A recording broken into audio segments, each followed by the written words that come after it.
You probably think that's all we do all day, right? Wrong. That was a robot, and this is our journey.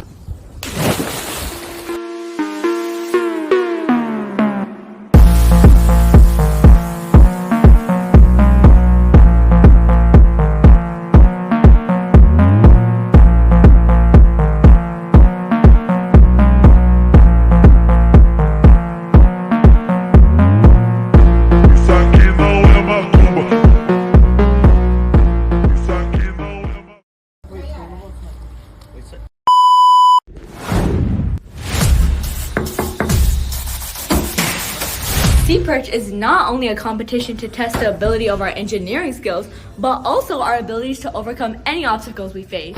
For this competition, our main objective was to outline and build a vehicle capable of completing the designated task while complying with the design guidelines, to not only be efficient and effective, but agile and easy to maneuver as well. However, during this competition, we faced a lot of ups and downs. And we had a lot of downs. So we started out as every engineer does, with the engineering design process. The ROV would need to travel through a certain size hoop while maintaining a fast speed. So we had to figure out how we could make our ROV hydrodynamic, stable, fast, and have a shot at winning. So we delved into research. We scored the internet for any information or knowledge that would aid us in our brainstorming. Break tapping. The ROV would need to be rounded to allow it to be as streamlined as possible, and we would also need to make it so it would be as light as possible. In addition, we needed it to also be stable. This would decrease drag and provide overall ROV maneuverability by controlling the buoyancy factor and water displacement. We came up with multiple design ideas from the W-shaped ROV that would have been more stable but less agile to the one that we have now. This ROV design would be small enough to move fast through water, double-decker to keep it safe, and a sideways motor placement to decrease water resistance. Once our design was in place, we began to build our frame. Okay, after a quick bubble break, we started. We soldered, cut, glued, drilled, and more, gaining not only technical skills, but communication as well. But we couldn't forget about the mission course. For this course, we needed a multitasking hook that was light and versatile.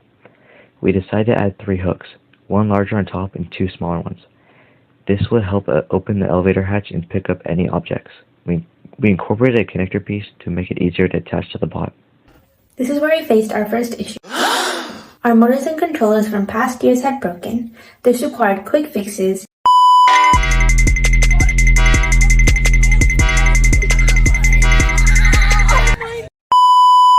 And making a Frankenstein controller from old parts. And everything was going well until the wires snapped. While we were working on the ROV, the wires inside the motor had broken off, which caused a great problem for our team. And so while it was pouring rain outside, we had to use anything and everything to our availability to try to fix this challenge. We used stuff from plumbing, metal, to random scraps of metal, anything we could do to move on from this challenge. With the bot in the water, we were finally able to experiment. As it would move through, the ROV would keep drifting down. This meant that it was negatively buoyant. To fix this, we adjusted the buoyancy by adding floats and focused on making neutrally buoyant. During these past few months, we have faced obstacles that led us to frustration and stress, yet made us more stronger and more prepared. We were able to not only learn, but have fun building this ROV. This is Team Oompa Loompas, and we hope you enjoyed our journey. Thank you. Pulse with the fans!